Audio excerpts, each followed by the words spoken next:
পুতুল নেবে গো?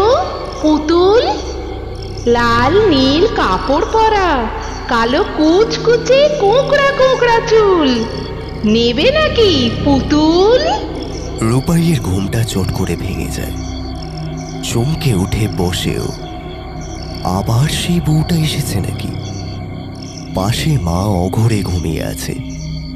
অবশ্য সারাদিন মাঠে ঘাটে কাজ করার পরে সরলার ঘুমটা বেশ ভালোই জোরালো হয়। জানালার বাইরে তাকালো রূপাই। ঘুটঘুটে অন্ধকার চারিদিকে, মাঘের শীত বলে কথা। কুয়াশায় মাখামাখি হয়ে আছে চারিদিক। বাইরের দিকে তাকিয়ে অকারণেই বুকের ভেতরটা কেমন যেন ছ্যাঁত করে উঠল ছোট্ট মেয়েটার। এমন সময় আবার সেই ডাক, পুতুল নেবে গো?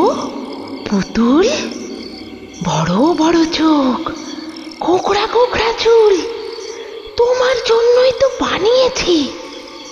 এসো এসো, আমার পুতুল হাসবে, কাঁদবে, খেলবে, যা বলবে সব করবে। ফ্যাস ফ্যাসে গলায় কেউ যেন ওই জানালার ধারে দাঁড়িয়ে বলে উঠল কথাগুলো। রূপাই কেমন যেন মোহাচ্ছন্ন হয়ে পড়ল। ও আর স্থির থাকতে পারছে না। ওই ডাক যেন নিশির ডাক। ওর হাত পা একটু একটু করে নিজের উপর থেকে নিয়ন্ত্রণ হারাচ্ছে। খাট থেকে লাফিয়ে নেমে পড়ে রূপাই। আগের রাতেও এভাবেই ঘর থেকে ছুটে বেরিয়ে যেতে চেয়েছিল সে, কিন্তু সরলা ওকে আটকে নিয়েছিল। আজকে সরলার ঘুম ভাঙেনি, তাই রূপাই চুপচাপ ঘর ছেড়ে বেরিয়ে গেল। সদর দরজাটা খুলতেই এক রাশ হিমেল হাওয়া এসে ঝাপটা মারল ওর সারা শরীরে। রোমকূপ খাড়া হয়ে গেল রূপাইয়ের। চারিদিকে অদ্ভুত অন্ধকার। রাতের চেহারা দেখে মনে হচ্ছে কোথাও কিছু যেন ঠিক নেই। বুকের ভেতরটা ঢিপ ঢিপ করে উঠল রূপাইয়ের, কিন্তু পা যে নড়তে চাইছে না ওর। হঠাৎ ওর মনে হলো ওর পাশ দিয়ে কেউ হুশ করে সরে গেল। খানিক থমকে গেল রূপাই। হঠাৎ নিজের কাঁধে কারো হাতের স্পর্শ পেল রূপাই। বড্ড ঠান্ডা সেই হাতের স্পর্শ। সারা শরীর কেঁপে উঠল রূপাইয়ের। ভয় ভয় পেছনে ফিরে তাকালো সে। কই, কোথাও তো কিচ্ছু নেই। হাফ ছেড়ে বাঁচল যেন। না, কেউ নেই কোথাও। নিশ্চিন্ত হয়ে সামনের দিকে ফিরতেই একটা কালো হাত নিমেষে এগিয়ে এলো ওর দিকে। চিৎকার করার সুযোগটুকু পেল না রূপাই।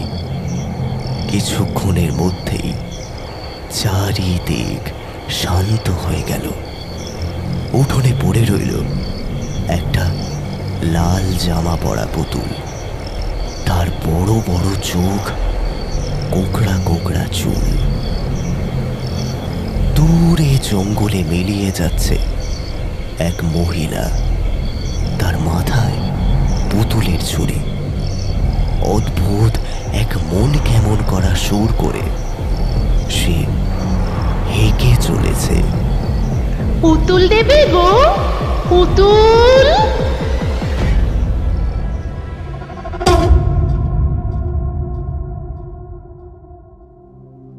গ্রামের নাম ডালখাই। কোনো এককালে কিছুজন এসে জঙ্গলের কিছুটা স্থান পরিষ্কার করে থাকতে আরম্ভ করেছিল। সেই থেকেই সংখ্যা বাড়তে বাড়তে প্রায় 150 জনের বসতি গড়ে উঠেছে এই জঙ্গলের মাঝে। সেখানেই বাড়ি ভট্ট কিশোর চক্রবর্তীর। 5 পুরুষ হয়ে গেল। তারা এই গ্রামেই পাকাপাকিভাবে থেকে গেছেন। বাকি পরিবারের চেয়ে কিছুটা বেশি প্রভাবশালী তারা। জমির অভাব নেই, ভট্টকিশোরের 2 ছেলে। বড় ছেলে ধীমান এখানে থেকেই ক্ষেত জমির কাজ সামলায়। তার বিয়ে হয়েছে প্রায় 7 বছর হয়ে গেছে। স্ত্রীর নাম অতসী। সংসারের দায় দায়িত্ব এখন অতসীর ওপরেই। ভারী নরম স্বভাবের মেয়ে অতসী। কারোর মুখের ওপর কথা বলে না, সাধ চড়ে রাগ কাটে না, চুপচাপ নিজের কাজ করে যায়। ওদের একটা 5 বছরের মেয়েও আছে। ভট্টকিশোর এবং তার স্ত্রী কুমুদিনী দেবীর এখন বয়স হয়েছে। এতদিন অবধি সব ভালোই চলছিল। সমস্যা হলো ছোট ছেলে শঙ্কর যখন জেদ ধরল শ্রীনিকাকে বিয়ে করবে। শঙ্কর পড়াশোনার জন্য শহরে চলে গিয়েছিল 17 বছর বয়সেই।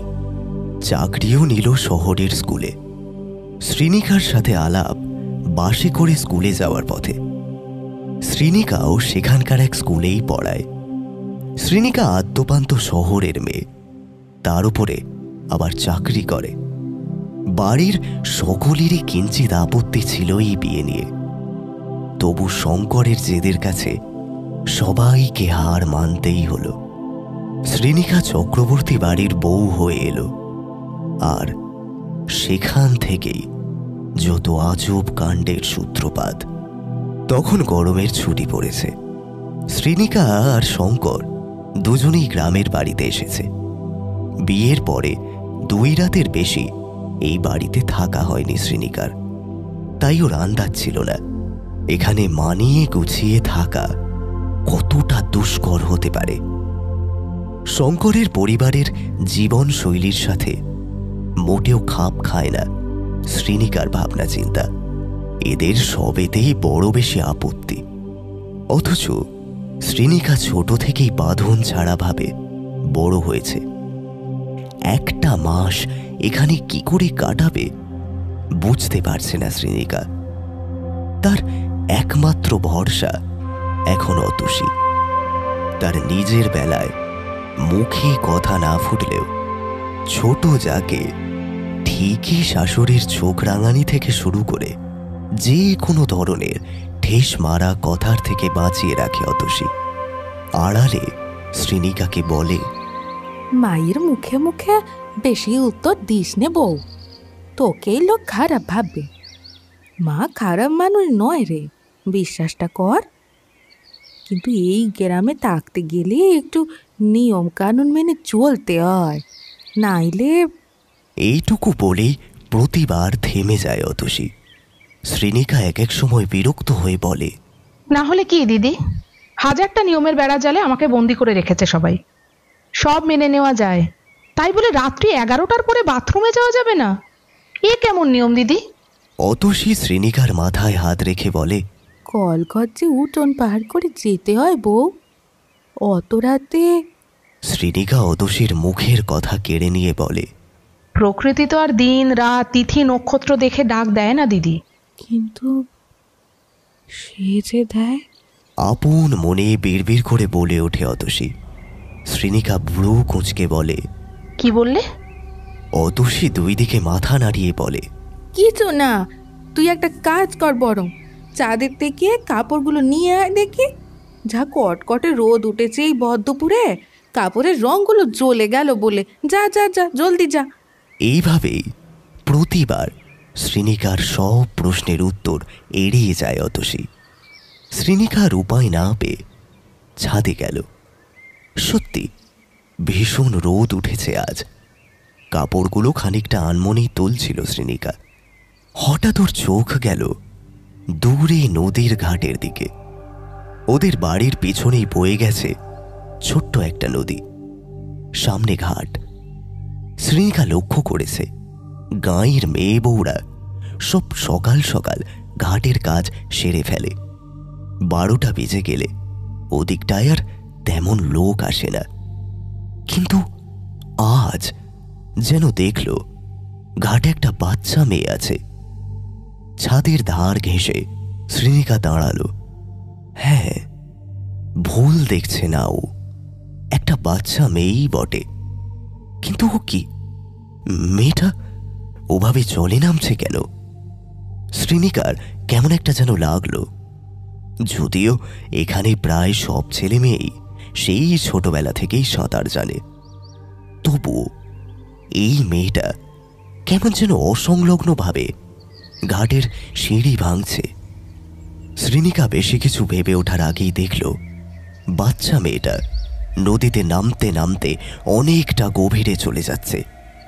এবারে যেন টনক নড়ল শ্রীনিকার। মেয়েটা ডুবে যাবে তো। কাপড়গুলো ফেলে ছোট দিল শ্রীনিকা। শ্রীনিকাকে তাড়াহুড়ো করে সিঁড়ি দিয়ে নামতে দেখে অতসী বলল, ও বউ, কোথায় যাচ্ছিস? ঘাটে যাচ্ছি। ওমা, ও বউ, যাস নে, এ বেলায় কেউ ওদের পানে যায় না কো। বউ বউ, আমার কথাটা শোন বউ, যাস নে। অতসীর ডাক উপেক্ষা করে বাড়ির পেছনের দরজা দিয়ে ঘাটের দিকে দৌড়ে গেল শ্রীনিকা। ঘাটে পৌঁছাতেই থমকে দাঁড়িয়ে গেল সে। কই, কেউ তো কোথাও নেই। তাহলে কেউ ভুল দেখল নাকি বাচ্চাটা ডুবে গেছে? নদীর জলের দিকে এক দৃষ্টিতে তাকিয়ে আছে শ্রীনিকা। হঠাৎ পেছন থেকে একটা ঋণ ঋণে শিশু কণ্ঠস্বর বলে উঠল, কি গো, আমাকে খুঁজছো বুঝি? শ্রীনিকা চমকে পেছন ফিরে তাকালো। একটা বাচ্চা মেয়ে দাঁড়িয়ে আছে। মেয়েটার পোশাক বড় মলিন, চুলগুলো এলোমেলো, রুক্ষ, চোখ দুটো অস্বাভাবিক রকমের বড়, যেন ঠিকরে বেরিয়ে আসতে চাইছে। চোখের তলায় কালি পড়েছে। মেয়েটাকে দেখে ঠিক স্বাভাবিক লাগছে না। এবার একটু ভয় পেল শ্রীনিকা। মেয়েটা এলো কোথা থেকে? মাটি ফুঁড়ে বের হলো নাকি? মেয়েটা যেন শ্রীনিকার চোখের ভাষা পড়তে পারল। খিলখিল করে হেসে উঠল সে। কি গো, ভয় পেলে নাকি? ভয় পেও না, আমি কিচ্ছু করব না। শ্রীনিকা কি বলবে বুঝতে পারছে না। ফেল ফেলে দৃষ্টিতে চেয়ে আছে বাচ্চাটার দিকে। মেয়েটা আবার হেসে বলল, আরে, আমি রূপাই গো, রূপাই। তুমি তো নতুন বউ, সেই বিয়ের সময় দেখেছিলাম কেমন সুন্দর লাল শাড়ি পরে সেজেছিলে। আমার মায়ের একটাও লাল শাড়ি নেই জানো, কেমন ময়লা সাদা সাদা শাড়ি পরে। কিন্তু মা আমাকে বলেছে বিয়ের সময় অমন লাল শাড়ি পরাবে।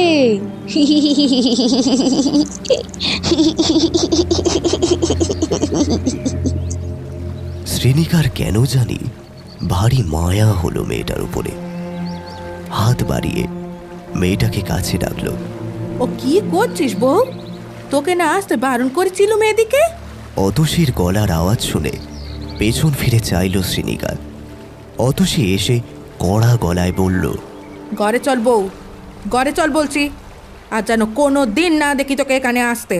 কেন এইছিলি এখানে? ওফ দিদি, আমি তো রূপাইয়ের সাথে কথা বলছিলাম। ওই তো।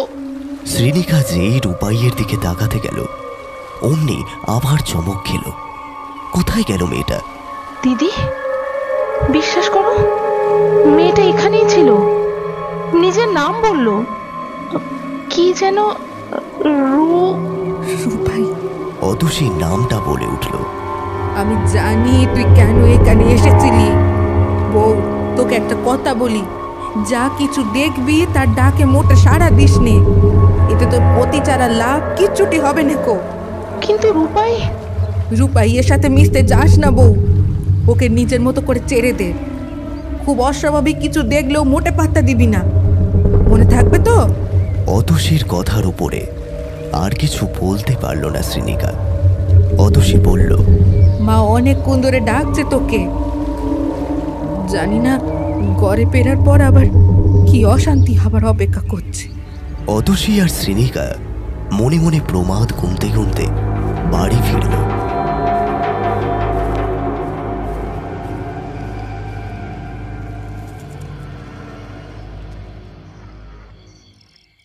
কুমুদিনী দেবীর বয়স প্রায় 50 হতে চলল, যদিও চেহারা দেখলে মনে হয় বয়সটা আরও 10 বছর বেশি। লাল রঙের খয়ের মেশানো পানটা মুখে ভরে কুমুদিনী দেবী বললেন, ছোট বৌমার মনের জোর একটু বেশি, তাই বলে বড়দের অমান্য করবে? সংসারে থাকতে হলে সব নিয়ম কানুন মানতে হবে। এই কথাটা কতবার বললে তোমার মাথায় ঢুকবে শুনি? কিন্তু মা, ও যে তলিয়ে যাচ্ছিল। তলিয়ে যাক, অন্যের মঙ্গল করার দায় কি তুমি একা নিয়ে রেখেছো? শহরের মেয়ে তুমি, এখানকার বিষয়ে তোমার ধ্যান ধারণা কম। তোমার যদি আজ কোনো ক্ষতি হয়ে যায়, তোমার বাড়ির লোক তো আমাদের কাছে জবাবদিহি চাইবে নাকি? তখন তাদের কি বলবো শুনি? কুমুদিনী দেবীর কথা শুনে চুপ করে দাঁড়িয়ে রইল শ্রীনিকা। কুমুদিনী দেবী একটু নরম হলেন, বললেন, কাল তোমায় এক জায়গায় নিয়ে যাব, বুঝলে? আমাদের গুরুদেবের কাছে। গ্রামের সকলে তাকে ভারী মানে। তোমার ভাগ্যটা একবার তাকে দিয়ে বিচার করেই নিতে হবে। যা দামাল মেয়ে তুমি, কবে যে কি করে বসবে তা বোঝা দায়।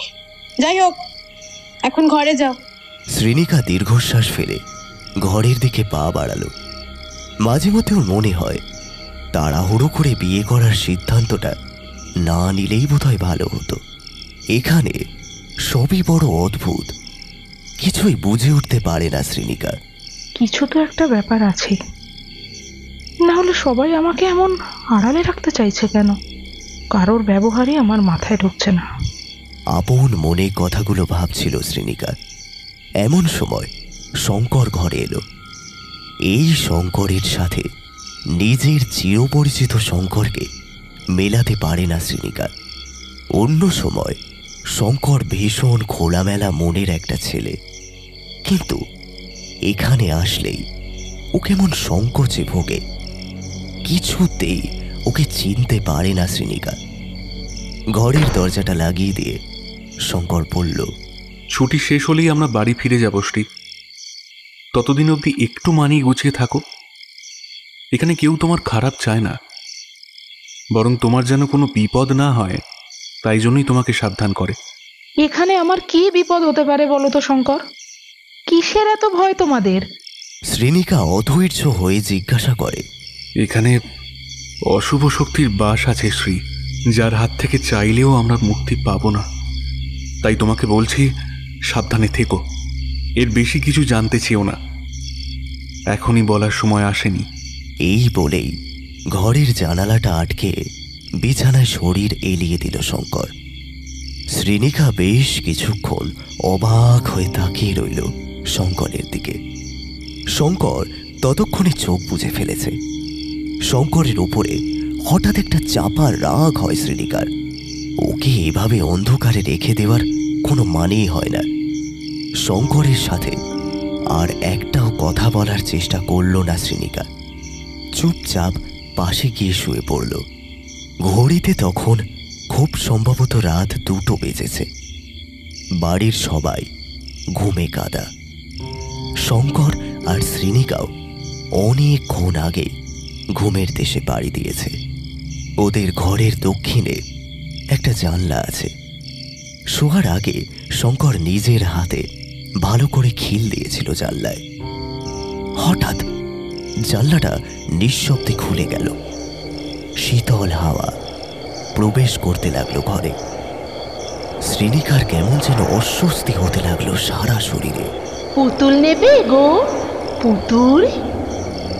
নতুন বউয়ের জন্য নতুন পুতুল, রেশমি কাপড়ে মোড়ানো পুতুল।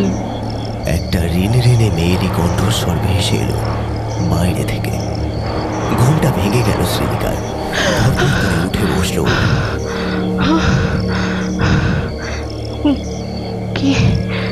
কি যেন ডাকলো মনে হলো না?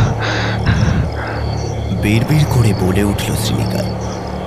আবার সেই একই সুরে কেউ ডেকে উঠল, ও নতুন বউ, পুতুল নেবে নাকি গো?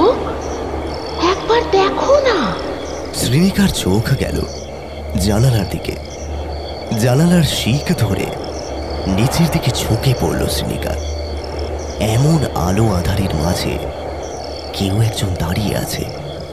তার চোখ মুখ থেকে শুরু করে সারা শরীর গাঢ় লাল রঙের শাড়িতে ঢাকা।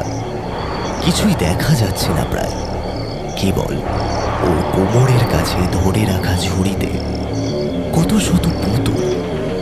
পুতুলগুলোর চোখ জ্বলজ্বল করছে। শ্রীনিকার সারা শরীরে কেমন যেন শিহরণ খেলে গেল। এক দৃষ্টিতে পুতুলগুলোর দিকে তাকিয়ে আছে সে। এমন সময় কেউ ওর কানের কাছে ফিসফিস করে বলে উঠল, যাও নতুন বউ, যাও, তোমার জন্যই তো দাঁড়িয়ে আছে ও, যাও। শ্রীনিকার স্থির হয়ে দাঁড়িয়ে থাকতে পারল না। এক ছুটে নিচে নেমে গেল। শব্দ করে বাড়ির দরজা খুলে চলে গেল বাইরে। কিন্তু বাইরে তো কেউ নেই। অস্থিরতাটা বাড়ছে শ্রীনিকার। ওই পুতুলগুলো অদ্ভুতভাবে আকৃষ্ট করছে ওকে। একটা ওর চাই চাই। পুতুল নেবে না? এই তো আমি, এসো না, নিয়ে যাও। ওই ফ্যাঁস ফ্যাঁসে গলার স্বর শুনে মুখ তুলে তাকালো শ্রীনিকা। সেই লাল শাড়িতে ঢাকা মহিলা ওকে হাত ছানি দিয়ে ডাকছে। শ্রীনিকার মাথা কাজ করা বন্ধ করে দিয়েছে। ও এক পা করে এগোতে লাগলো মহিলার দিকে। মহিলাও এক পা করে পিছিয়ে যেতে লাগলো। শ্রীনিকা বেশ বুঝতে পারছে মহিলা ঘাটের দিকে এগিয়ে যাচ্ছে। শ্রীনিকা নিজেও থামতে পারছে না। ও আর নিজের মধ্যে নেই। ঘাটের সিঁড়ি দিয়ে এক পা করে নিচে নামছে সেই মহিলা। শ্রীনিকাও পা বাড়ালো ঘাটের দিকে। ঠিক তখনই কেউ ওর হাতটা ধরে পেছন থেকে টানলো। শ্রী, কি করছো কি তুমি? শ্রীনিকা টাল সামলাতে না পেরে সেই মানুষটার বুকের উপর আছড়ে পড়ল। চোখ দুটো বুজে আসার আগে শ্রীনিকা দেখতে পেল শঙ্কর ওকে শক্ত করে জড়িয়ে ধরেছে।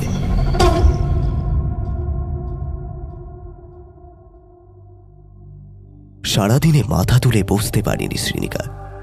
মাথার এক পাশে অসম্ভব যন্ত্রণা করছে। অত সে ওর মাথার কাছে বসে বাতাস করছিল। ধীমান এসে ওষুধ দিয়ে গেছে। শঙ্করকে বেজায় বকাবকি করেছে এই বলে কেন শোয়ার আগে জানলা বন্ধ করে দেয়নি ও। শঙ্কর সবাইকে বুঝিয়ে বুঝিয়ে ক্লান্ত হয়ে গেছে যে জানলাটা ও বন্ধ করেছিল। সেদিন শেষ রাতে হঠাৎ ঘুম ভেঙে যায় শঙ্করের। শ্রীনিকাকে পাশে না দেখতে পেয়ে ও বুঝে যায় যে কিছু একটা গন্ডগোল হয়েছে। ঘাটে যাওয়ার কথাটাই আগে মনে আসে ওর। বিশেষ করে সেদিন দুপুরে হঠাৎ করে স্ত্রীর নদীতে যাওয়ার কথাটা অতসীর কাছে শুনেছিল ও। ব্যাস, যা ভেবেছিল তাই হলো। শ্রীনিকা সত্যিই নদীতে নামতে গিয়েছিল। ছোট বউয়ের কাছ থেকে সত্যিটা গোপন করে আমরা মোটেও ঠিক কাজ করিনি ভাই। তোর তো বিয়ের প্রস্তাব দেওয়ার আগেই ওকে সব সত্যি কথা বলে নেওয়া উচিত ছিল। শঙ্করের মুখে কালো ছায়া নেমে এলো। সব শুনলে কি ও কোনোদিন এই বাড়িতে বিয়ে করে আসতো? আমি ওকে হারিয়ে ফেলার ভয়ে বলতে পারিনি কিছু। ভট্টকিশোর বাবু চিরকালের গম্ভীর প্রকৃতির মানুষ। উনি আরো গম্ভীর হয়ে বললেন, কিন্তু এখন যে মেয়েটার জীবন নিয়ে টানাটানি পড়ে গেছে, কাল যদি কোনোভাবে নদীর ধারে কিছু ঘটে যেত তাহলে ওর বাড়ির লোককে আমরা কি জবাব দিতাম? ভেবে দেখেছো কেউ? মা, তুমি একবার গুরুদেবকে খবর পাঠাও। ছোট বউকে তো আর এই অবস্থায় নিয়ে যাওয়া সম্ভব হবে না। উনি যদি একটু কষ্ট করে এসে একবার দেখে যেতেন তবে ভালো হতো। যা জ্বর হয়েছে তার ডাক্তার বৈদ্যর ওষুধে সারবে বলে তো মনে হয় না। পারলে একমাত্র গুরুদেবই পারবেন ওকে সুস্থ করে তুলতে। ধীমানের কথা শুনে মাথা নাড়লেন কুমুদিনী দেবী। বললেন, হ্যাঁ বেশ, সে তো ডাকবই, ডাকতেই হবে। কিন্তু আমি ভাবছি অন্য কথা। বৌমাকে কি সত্যি কথাটা বলা ঠিক হবে? এখন ছোট বউয়ের শরীর খারাপ, ওকে এসব বলে বিব্রত করার কোনো মানেই হয় না। শুধু শুধু ভয় পেয়ে যাবে মেয়েটা। শ্রীনিকা জানল না ওকে নিয়ে এতগুলো আলোচনা হয়ে গেল বাড়িতে। কিন্তু দরজার কোণে ঠেস হয়ে দাঁড়িয়ে একজন ঠিকই শুনছিল এসব কথা। অতসী হঠাৎ পাশের ঘর থেকে ডাক দিল, নূপুর, বলি ও নূপুর, একটু শোন তো মা। নূপুর অতসী আর ধীমানের একমাত্র মেয়ে, 6 বছর বয়স। মা ডাক দিতেই সে ছুটতে চলে গেল। অতসী বলল, তুই বউয়ের কাছে একটু বস, আমি ওর খাবারটা নিয়ে আসি। নূপুর চুপচাপ মাথা নাড়ালো। অতসী চলে যেতেই নূপুর শ্রীনিকার মুখের দিকে তাকালো। শ্রীনিকা ঘুমের ঘোরে বিড়বিড় করে কিছু একটা বলছে। পুতুল, আমার ওই পুতুলটা চাই। শ্রীনিকার কথা শুনে হাসি ফুটে উঠল নূপুরের ঠোঁটে। ও বলল, কি গো, তুমিও পুতুল নেবে নাকি? নূপুরের গলার আওয়াজ পেয়ে চোখ দুটো মেলে চাইল শ্রীনিকা। অস্থির কণ্ঠে বলে উঠল, আমি যাব ওর কাছে, ওই পুতুল। নূপুর শ্রীনিকার হাতে একটা পুতুল ধরিয়ে দিয়ে বলল, এই নাও তোমার পুতুল। শ্রীনিকার চোখ দুটো জল জল করে উঠল। পুতুলটাকে বুকে জড়িয়ে ধরল শ্রীনিকা। নূপুর বলে উঠল, এই পুতুল কিন্তু 10 মাস তোমার সাথে থাকবে, ওকে কাটছাড়া করো না জানো। শ্রীনিকার ঠোঁটের কোণে এক অদ্ভুত হাসি ফুটে উঠল। পুতুলটাকে আরো দৃঢ়ভাবে নিজের বুকের সাথে মিশিয়ে নিল শ্রীনিকা। তখন বিকেল সবে গড়িয়েছে। শ্রীনিকা এখন বেশ সুস্থ বোধ করছে। হঠাৎ কুমুদিনী দেবী ঘরে প্রবেশ করলেন। জিজ্ঞাসা করলেন, এখন ঠিক আছো তো বৌমা? শ্রীনিকা মাথা নাড়ল। কুমুদিনী দেবী বললেন, একজন এসেছেন তোমার সঙ্গে দেখা করবেন বলে। শ্রীনিকা জিজ্ঞাসু দৃষ্টিতে চেয়ে রইল কুমুদিনী দেবীর মুখের দিকে। কুমুদিনী দেবী বললেন, গুরুদেব আসুন আসুন। এক প্রৌঢ় মানুষ প্রবেশ করলেন ঘরে। ভারী স্নিগ্ধতার চেহারা, পরনে ঢিলাঢালা সাদা রঙের ধুতি পাঞ্জাবি। ওনাকে দেখেই শ্রীনিকা খাট থেকে নেমে এসে পা ছুঁয়ে প্রণাম করল।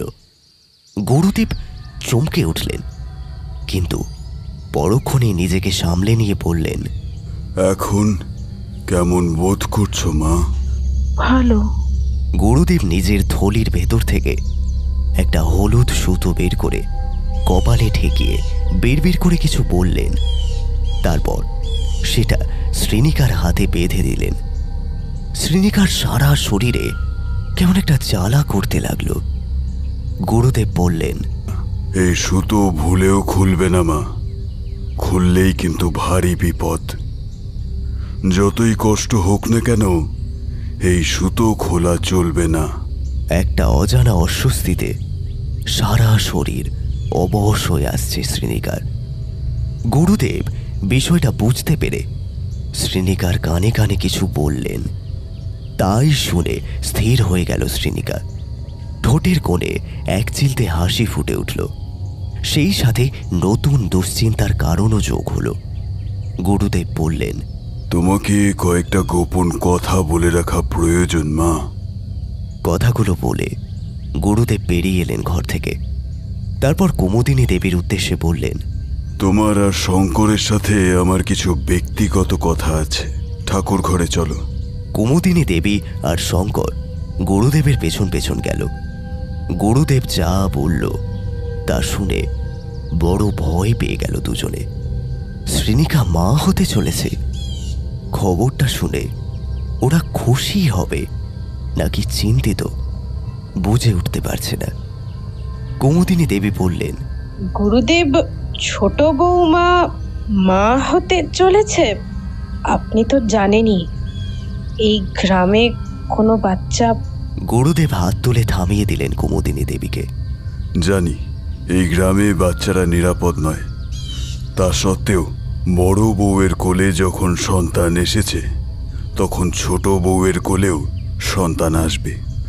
সবাইকে কিন্তু খুব সতর্ক থাকতে হবে।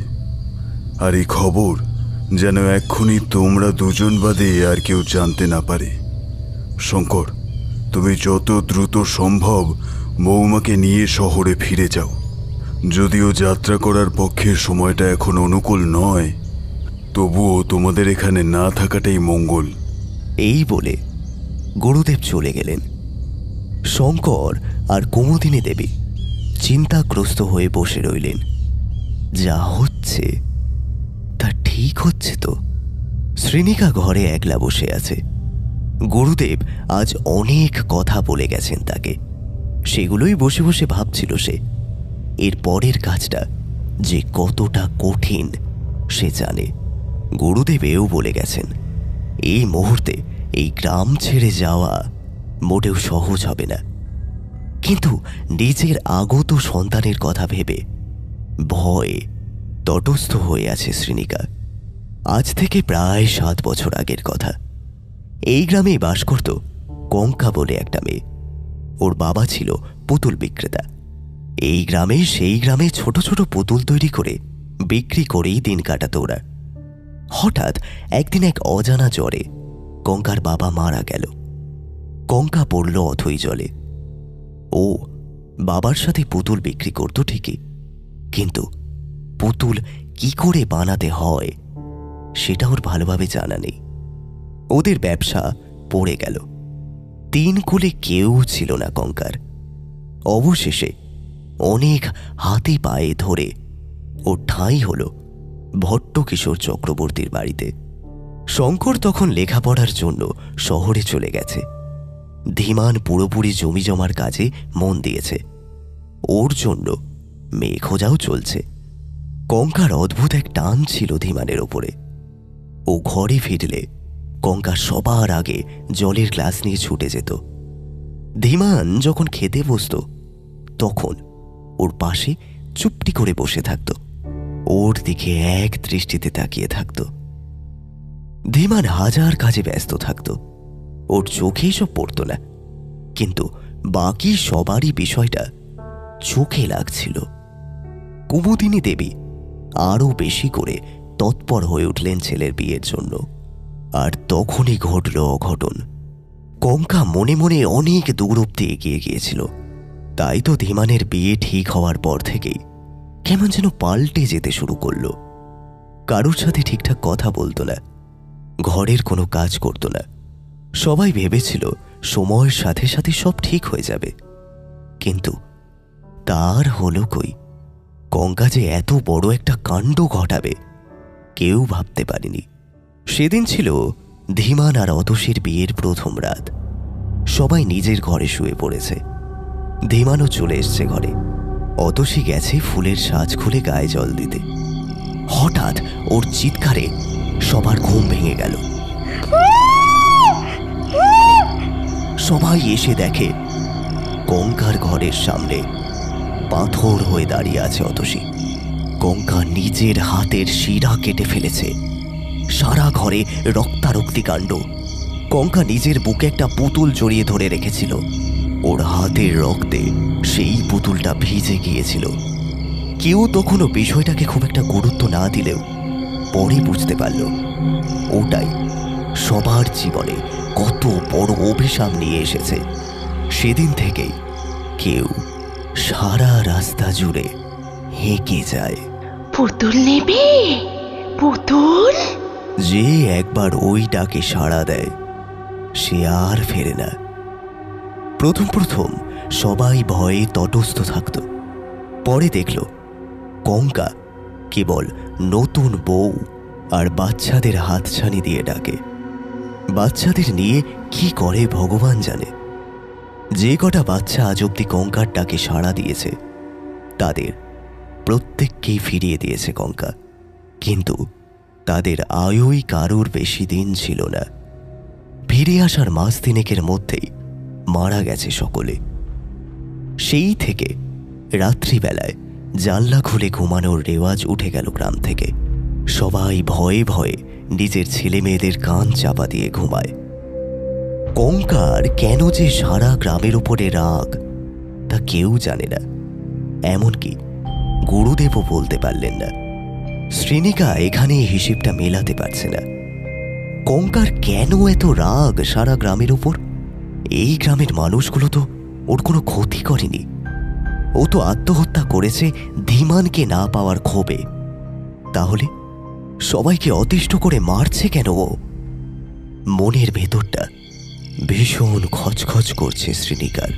ছোট মা। একটা মৃদু কণ্ঠস্বরে ভাবনার জগৎ থেকে বেরিয়ে এলো শ্রীনিকা। নূপুর এসে চুপটি করে দাঁড়িয়ে আছে ঘরের বাইরে, ওর হাতে একটা গ্লাস। মা বলল এটা তোমাকে দিতে। নূপুর শ্রীনিকার হাতে গ্লাসটা ধরিয়ে দিল। শ্রীনিকা দুধটা খেতেই যাচ্ছিল, হঠাৎ ওর খেয়াল হলো নূপুরের নখগুলো আশ্চর্য রকমের বড়। বুকের ভেতরটা একটা অজানা ভয়ে কেঁপে উঠল। মনে পড়ে গেল গুরুদেবের বলা সেই সাবধান বাণী। যখনই তোমার সন্তানের কোনো ক্ষতি হওয়ার সম্ভাবনা তৈরি হবে, ঠিক তখনই তুমি টের পেয়ে যাবে। তোমার হাতে বাঁধা এই সুতো তোমাকে খবর দিয়ে দেবে। তুমি বুঝে যাবে তোমাকে কি করতে হবে। নূপুর অদ্ভুত দৃষ্টিতে তাকিয়ে আছে শ্রীনিকার দিকে।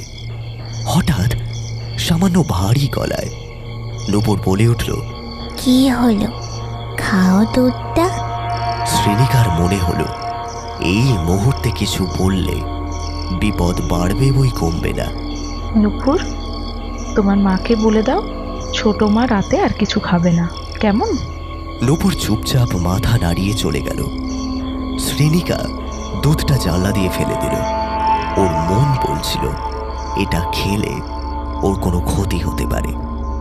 শ্রীনিকার মনে পড়ে গেল দুপুরবেলা নূপুর ওকে একটা পুতুল দিয়েছিল। ওই পুতুলটা ওর শরীরে স্পর্শ করা মাত্র কেমন যেন একটা অস্বস্তি হতে শুরু করেছে। ওই অস্বস্তিটাই গুরুদেবের দেওয়া এই সুতোটা বাঁধার পর থেকে ধীরে ধীরে কমে গেছে। তবে কি ওই পুতুলটা? আর ভাবতে পারছে না শ্রীনিকা। বুকের ভেতরটা কেমন যেন শুকিয়ে এলো ওর। নূপুরও কি তবে কোনো না কোনোভাবে কঙ্কার রোষের শিকার হয়েছে? বাড়ির কেউ জানে না এই কথাটা। শ্রীনিকার বুকের ভেতরটা ক্রমশ ভারী হয়ে আসছে। শ্রী শঙ্কর কখন ঘরে এসছে টের পায়নি শ্রীনিকা। শঙ্করকে দেখতে পেয়ে ওর বুকে আছড়ে পড়ল মেয়েটা। আমাকে এখান থেকে নিয়ে চলো শঙ্কর, আমি আর এখানে থাকতে পারছি না। এখানে থাকলে আমার সন্তানকে ওরা শেষ করে ফেলবে। আমাকে নিয়ে চলো এখান থেকে, আমাকে নিয়ে চলো শঙ্কর। কথাগুলো জড়িয়ে যেতে লাগলো মেয়েটার। শঙ্কর ওর মাথায় আলতোভাবে হাত রাখলো। শান্ত হও শ্রী, শান্ত হও। এখান থেকে এখন পালিয়ে যাওয়া মানে নিজের মৃত্যুকে ডেকে আনা। খুব শান্তভাবে আমাদের পরবর্তী পদক্ষেপ ভাবতে হবে। কঙ্কার হাত থেকে আমাদের সন্তানকে রক্ষা করতে হবে। শ্রীনিকা ভ্রু কুঁচকে বলল, কঙ্কার এত রাগ কেন বাচ্চাদের ওপরে? ওর মৃত্যুর কারণ তো কোনো শিশু নয়। তাছাড়া আত্মহত্যার পথ ও নিজে বেছে নিয়েছিল। দাদা তো ওকে কোনোদিনই কোনো প্রতিশ্রুতি দেয়নি। তাহলে সবাইকে এত অতিষ্ঠ করে তুলছে কেন? কি চায় ও? শঙ্কর মাথা নাড়ল, অর্থাৎ ও জানে না। আমার মাথায় যে এই প্রশ্নটা কখনো আসেনি তা নয়, কিন্তু কোনো উত্তর পাইনি আমি। বিশ্বাস করো শ্রী, আমার দাদাকে আমি চিনি। এমন হতেই পারে না যে সে কখনো কাউকে ঠকিয়েছে। আমি তোমার দাদাকে সন্দেহ করছি না শঙ্কর, কিন্তু কঙ্কার এমন আক্রোশের কোনো কারণ আমি খুঁজে পাচ্ছি না। যাই হোক, রাত হয়েছে, এখন ঘুমিয়ে পড়াই ভালো। সময় বলে দেবে কি করতে হবে। এই বলে শুয়ে পড়ল মেয়েটা। শঙ্কর আজকেও ভালো করে জানলাটা আটকে দিল, তারপর নিজেও শুয়ে পড়ল। রাত গভীর হয়েছে। রাস্তায় একটা কুকুরের ডাকও শোনা যাচ্ছে না। শ্রীনিকার ঘুম আসছে না আজকে। এক অজানা দুশ্চিন্তায় মাথাটা ভার হয়ে আছে। বারবার মনে হচ্ছে কিছু একটা ঘটতে চলেছে। নিজের পেটের উপরে একটা হাত রাখল শ্রীনিকা। চোখ বুজে অনুভব করার চেষ্টা করল আর একটা হৃদস্পন্দনকে। ঠিক তখনই নিজের পেটের উপরে আরো একজনের হাতের স্পর্শ অনুভব করল সে। চমকে চোখ মেলে তাকালো মেয়েটা। একটা জমাট বাঁধা কুয়াশার মতো কেউ ওর সামনে দাঁড়িয়ে আছে।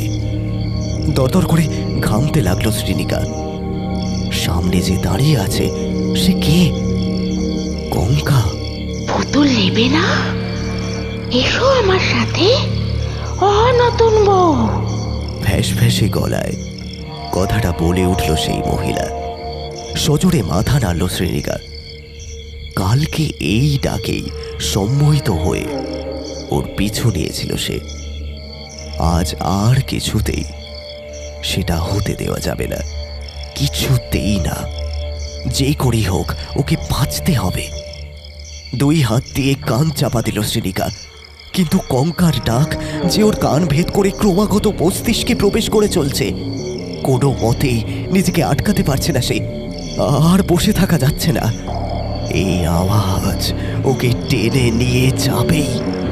হাত বাড়িয়ে শঙ্করকে ডাকার চেষ্টা করলো শ্রেণিকা, কিন্তু কেউ ওর হাত দুটোকে শক্ত করে আটকে রেখেছে।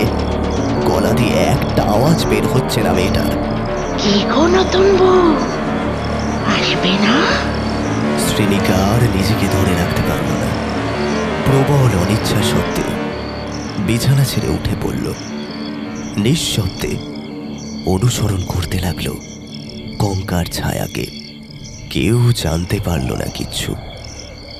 বাড়ি ছাড়িয়ে অনেক দূরে চলে এসেছে শ্রেণিকা। শীতল হাওয়া ঝাপটা মারছে ওর সারা শরীরে। ধীরে ধীরে কালো ছায়াটা জঙ্গলের অন্ধকারে মিশে গেল। বুকের ভেতরটা ঢিপ ঢিপ করছে শ্রেণিকার। শরীরটা ভালো লাগছে না। অনেকটা পথ হেঁটে এসেছে এই শরীর। মাটির ওপরে ধপ করে বসে পড়ল শ্রেণিকা। হঠাৎ মাটিটা বড় বেশি ভেজা ভেজা লাগলো ওর। হিম পড়ে ভিজে গেছে কি না, কেমন যেন চ্যাট চ্যাট করছে। হাতটাকে চোখের সামনে এনে ধরল শ্রেণিকা। সঙ্গে সঙ্গে মাথা ঘুরে গেল ওর। এ কি, এ যে রক্ত! নিচে তাকিয়ে বোঝার চেষ্টা করল কোথা থেকে এলো এত রক্ত। রক্তের উৎস খুঁজতে খুঁজতে শ্রেণিকার চোখ গেল খানিক দূরে ঘাটের সিঁড়ির দিকে। খানিক্ষণের জন্য বোধবুদ্ধি সব লোপ পেল শ্রেণিকার। একটা বাচ্চা মেয়ে বসে আছে সিঁড়িতে। হাত পাগুলো কেমন যেন বেঁকে বেঁকে গেছে। চোখ দুটো কোটরের মধ্যে থেকে ঠিকরে বেরিয়ে এসে ঝুলছে। সারা মুখে চাপ চাপ কালো রক্ত জমাট বেঁধে আছে। মেয়েটাকে খুব ভালো করে চেনে শ্রেণিকা। রূপাই? রূপাই ওর সঙ্গে সঙ্গে ওর দিকে বাঁকা দৃষ্টিতে চাইল। ঠোঁটের কোণে বাঁকা হাসি ফুটে উঠল রূপাইয়ের। শ্রেণিকার গলা শুকিয়ে গেছে। ও কিছু বুঝে ওঠার আগেই রূপাই আচমকা উল্টো হয়ে হামাগুড়ি দিয়ে এগিয়ে এলো ওর দিকে। চিৎকার করে উঠল শ্রেণিকা। রূপাই এগিয়ে এসে শ্রেণিকার পেটে হাত দিতে যাবে, ঠিক সেই সময় ছিটকে সরে গেল শ্রেণিকা। কেউ যেন ওকে সরিয়ে নিল। শ্রেণিকার শরীরে আর এতটুকু শক্তি নেই যে সে লড়াই করবে। চুপচাপ ওইভাবেই শুয়ে রইল। যখন চোখ খুলল তখন জঙ্গলের গভীরে একভাবে পড়ে আছে। মাথার পেছনটা ভার, তবু কোনো মতে উঠে বসল। শঙ্কর, শঙ্কর! শঙ্করকে খোঁজার চেষ্টা করল শ্রেণিকা। ওর ধারণা শঙ্করই তখন ওকে সরিয়ে এনেছিল, কিন্তু শঙ্কর কোনো সাড়া দিল না। এতে ওতে চাইল মেয়েটা। কি করে বাড়ি ফিরবে এখনো? মনে হচ্ছে যেন ওই বিশাল অরণ্যে ও হারিয়ে গেছে। চোখ ফেটে জল বেরিয়ে এলো মেয়েটা। এরপরে কি করবে, কোথায় যাবে, কিছুই বুঝে উঠতে পারছে না। হঠাৎ একটা প্রচন্ড ঠান্ডা হাতের স্পর্শে সারা শরীর কেঁপে উঠল শ্রেণিকার। ভয়ে ভয়ে পেছন ফিরে তাকালো। সেই লাল শাড়ি পরা মহিলা। আবার চিৎকার করতে যাচ্ছিল শ্রেণিকা, কিন্তু ওর মুখ চেপে ধরল সেই মহিলা। চিৎকার করিস না, আমি কিচ্ছু করব না, কিন্তু সে তোর অনেক বড় ক্ষতি করে দেবে। সে কারোর ভালো চায় না। তাকে শেষ কর, রক্ষা কর এই গ্রামকে। এমন কথা শুনে ভারী অবাক হলো শ্রেণিকা। খানিক ভয়, খানিক কৌতূহল মিশ্রিত গলায় সে বলল, কে তুমি? কি বলতে চাইছো? এবারে সেই মহিলা নিজের ঘোমটা খুলল। মুখটা এমন বিভৎসভাবে ঝলসে গেছে যে দেখলে যে কারোর অন্তরাত্মা কেঁপে উঠবে। আমি কঙ্কা। কঙ্কা? ভয়ে ফের গলা শুকিয়ে এলো শ্রীনিকার।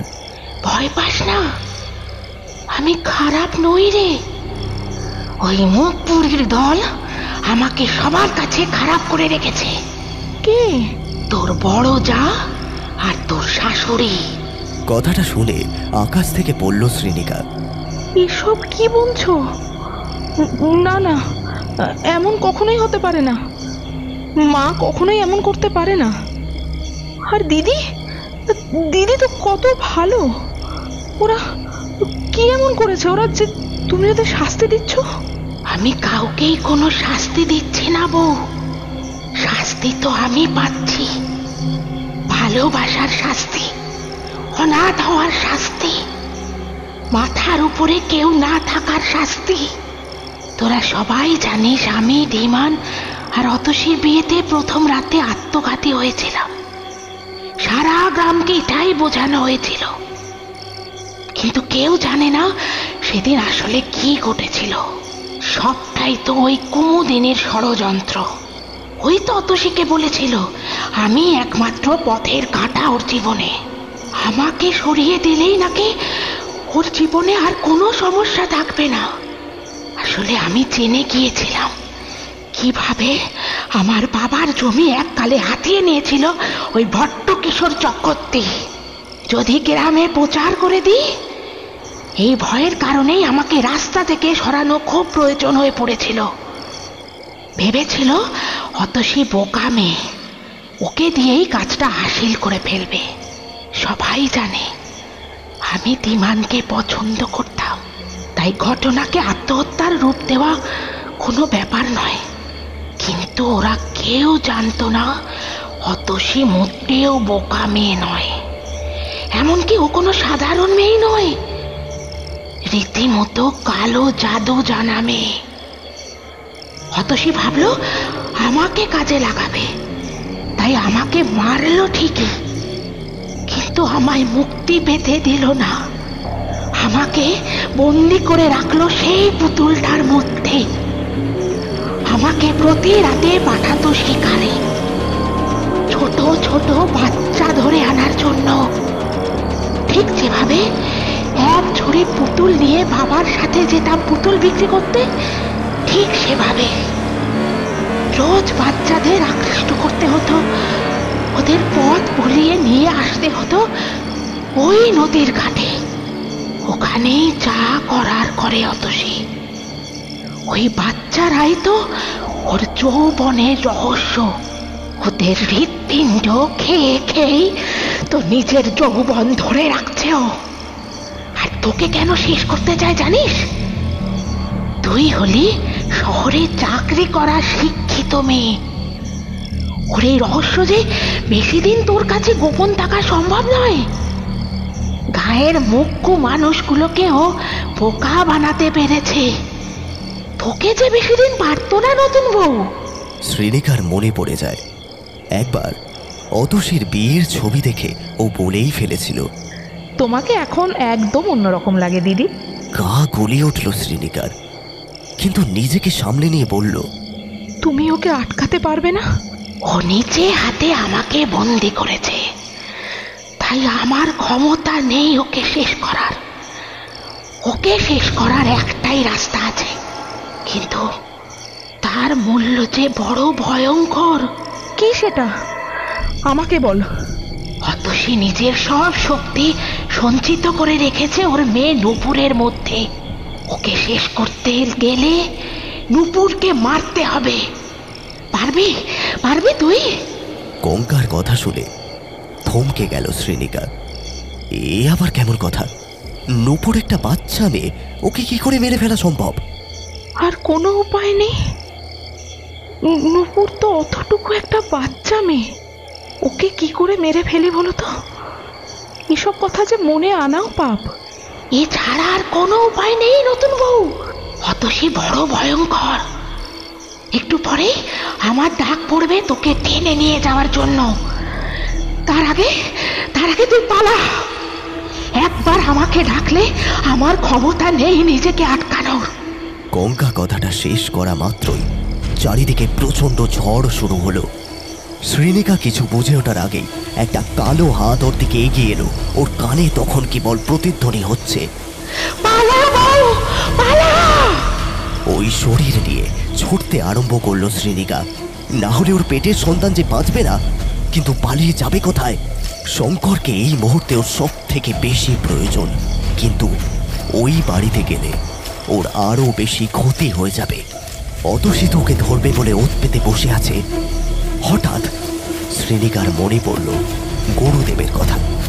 গুরুদেবের আশ্রমটা যেন কোথায়? কুমুদিনী দেবী বলেছিলেন নদী পার যেখানে শেষ হয়েছে ঠিক সেখানেই গুরুদেবের আশ্রম। এতটা রাস্তা এভাবে ছুটতে পারবে তো মেয়েটা? কিন্তু আর যে কোনো উপায় নেই।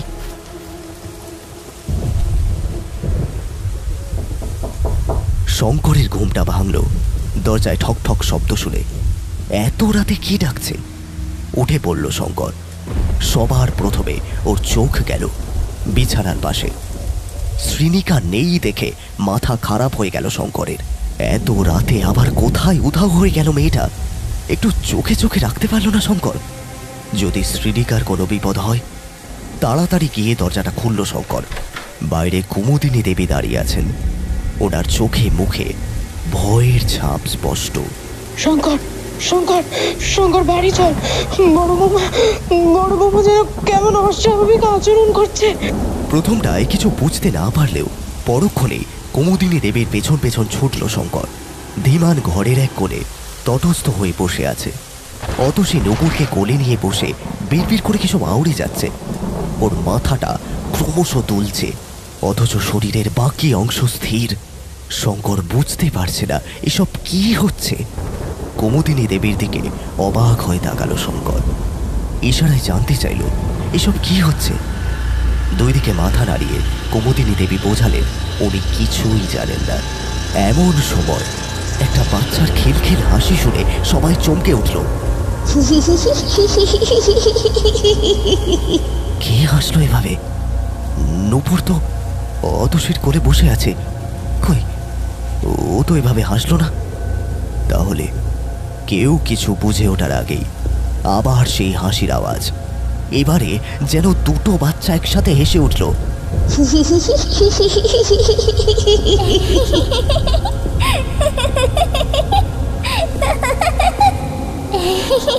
কিছুক্ষণের মধ্যে সারা ঘর বাচ্চাদের হাসিতে ভরে গেল।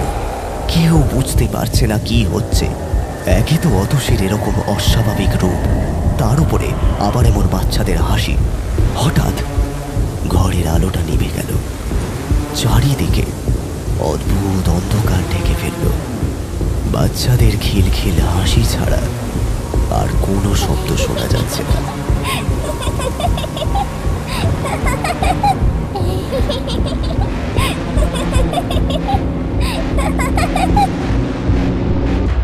শ্রীনিকা যখন আশ্রমে পৌঁছালো তখন ওর শরীরে আর এতটুকু জোর নেই। কোনো মতে দরজায় দুইবার ঠক ঠক করে মাটিতে লুটিয়ে পড়ছে। গুরুদেব দরজা খুলতেই চমকে উঠল। আশ্রমের দুই মেয়ের সাহায্যে শ্রীনিকাকে ভেতরে নিয়ে এলেন। একটু জল খেয়ে খানিক ধাতস্থ হলো শ্রীনিকা। গুরুদেব, আপনি আমাদের বাঁচান গুরুদেব। ও আমাদের টিকতে দেবে না। আপনিই পারবেন কিছু একটা করতে। শান্ত হও মা, এত অস্থির হলে কি চলবে? কি হয়েছে আমাকে বলো। গুরুদেবকে শ্রীনিকা সব খুলে বলতেই গুরুদেবের কপালে চিন্তার ভাঁজ সুস্পষ্ট হলো। খানিক ভেবে উনি বললেন, আমার ধারণা অতসী টের পেয়ে গেছে। ওর এতদিনের সব ষড়যন্ত্র ধরা পড়ে গেছে। ও চুপচাপ বসে থাকার মেয়ে তো নয়। এতক্ষণে নিশ্চয় সারা প্রেত লোককে জাগিয়ে তুলেছে। আমার মনে হয় আমাদের একবার তোমার বাড়ি যাওয়া উচিত। ও নিশ্চয়ই বাজে কিছু শুরু করেছে। কিন্তু আমরা ওকে আটকাবো কি করে? নূপুরকে তো আমরা সত্যি সত্যি মেরে ফেলতে পারবো না। এছাড়া আর কি কোনো উপায় আছে? নূপুর কোনো সাধারণ শিশু নয় শ্রীনিকা। ওর জন্মই হয়েছে অতসীর সাহায্য করার জন্য। ওর দাবার গুটি হওয়ার জন্য। তাই ওকে শেষ না করলে বড় অনিষ্ট হয়ে যাবে। শ্রীনিকার বুকের ভেতরটা কেমন যেন করে উঠল। অতটুকু মেয়েকে কি কেউ মারতে পারে? আর দেরি করা চলবে না শ্রেণিকা, আমাদের যত তাড়াতাড়ি সম্ভব তোমার বাড়িতে যেতে হবে। ওদের সবার খুব বিপদ।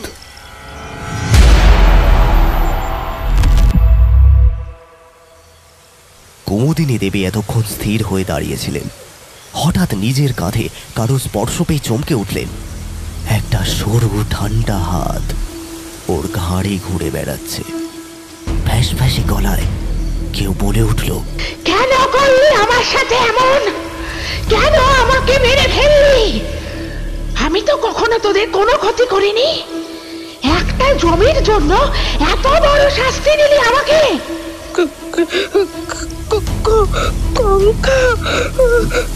কঙ্কা সশব্দে হেসে উঠল।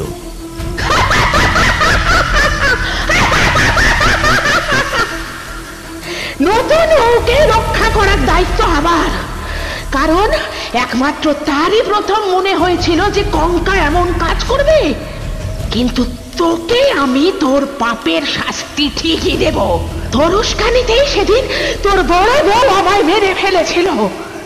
আজ তোর বড় বউয়ের উস্কানিতে আমি তোকে মেরে ফেলবো।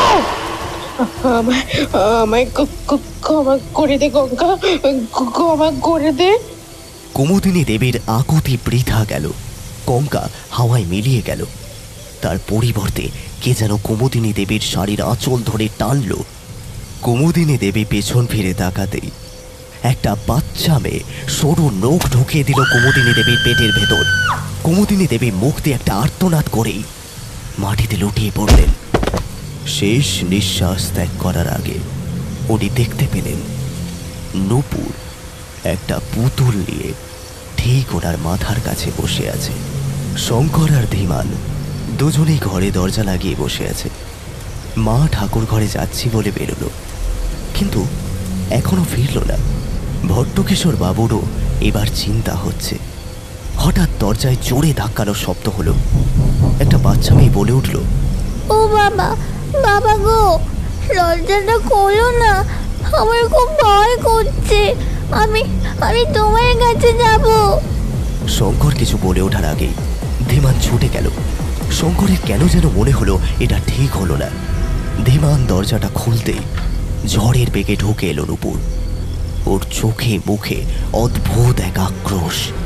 মেরে ফেলবো, সবাইকে মেরে ফেলবো। আমাকে মারার জন্য তৈরি হচ্ছে তো সবাই। আমি সবাইকে মেরে ফেলবো, আমি সবাইকে মেরে ফেলবো। অবিকল অতসীর গলার স্বর নকল করে কথাটা বলে উঠল নূপুর। সবাই কয়েক মুহূর্তের জন্য থমকে গেল। ভট্টকিশোর বাবুর দিকে ধেয়ে গিয়ে ওনার গলা চেপে ধরল। শঙ্কর চিৎকার করে উঠল, এটা কি করছিস তুই নূপুর? ছাড় বাবাকে, ছাড়। অতসী, নূপুরকে সামলাও। কোথায় তুমি অতসী, কোথায়? নূপুরের কোনো হুঁশ নেই। কিছুক্ষণের মধ্যেই ভট্টকিশোর বাবুর নিথর দেহটা বিছানায় পড়ে গেল। নূপুর এবার এক পা করে শঙ্করের দিকে এগিয়ে যাচ্ছে। শঙ্কর কাঠ হয়ে দাঁড়িয়ে আছে। দাঁড়া নূপুর। ঠিক সেই সময় পেছন থেকে শ্রীনিকা চিৎকার করে উঠল। নূপুর চলন্ত দৃষ্টিতে তাকালো তার দিকে। গুরুদেব বলে উঠলেন, ওকে এখনই শেষ করতে হবে। একটু দাঁড়ান, আমি একবার ওকে বুঝিয়ে বলি। ও বাচ্চা মেয়ে, ও ঠিক আমার কথা শুনবে। কিন্তু গুরুদেব শুনলেন না শ্রীনিকার কথা।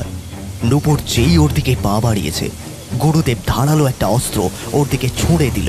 একটা তীক্ষ্ণ চিৎকার, আর সব শেষ। সারা ঘর রক্তে ভেসে যাচ্ছে। ধীমান সহ্য করতে পারল না এই দৃশ্য, সঙ্গে সঙ্গে অজ্ঞান হয়ে গেল।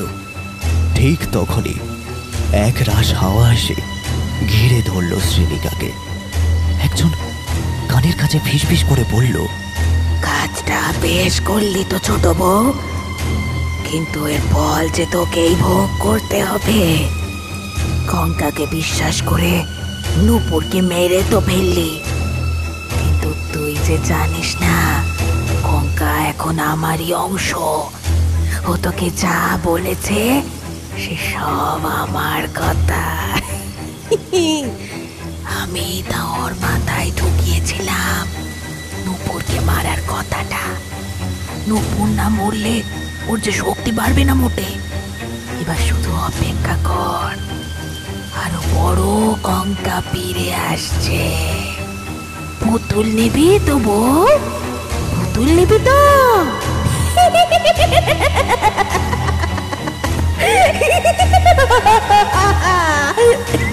হাওয়াটা ধীরে ধীরে মিলিয়ে গেল। কাঠ হয়ে দাঁড়িয়ে রইল শ্রীনিকা। ও যেন এখন থেকেই অশুভ এক ইঙ্গিত পাচ্ছে।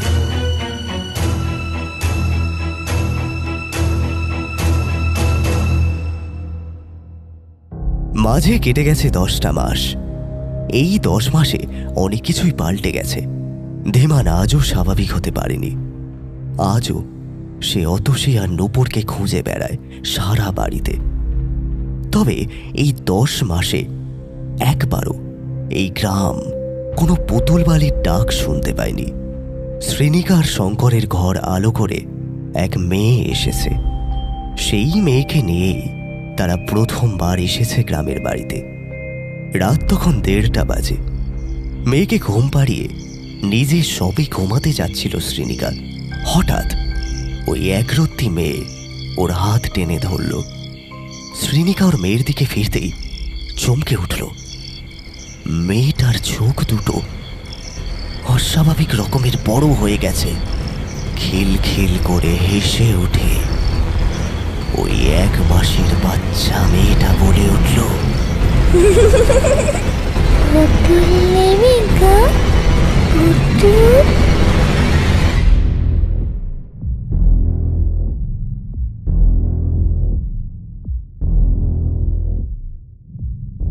শুনছিলেন লেখিকা সোহিনী অধিকারীর কলমে পুতুল নেবে গো। গল্পটি কেমন লাগলো কমেন্টে জানাতে ভুলবেন না কিন্তু। যদি গল্পটি ভালো লাগে চ্যানেলটি সাবস্ক্রাইব করবেন। আমরা ফিরছি আগামী সপ্তাহে আবারও একটি নতুন গল্প নিয়ে। সবাই ভালো থাকবেন।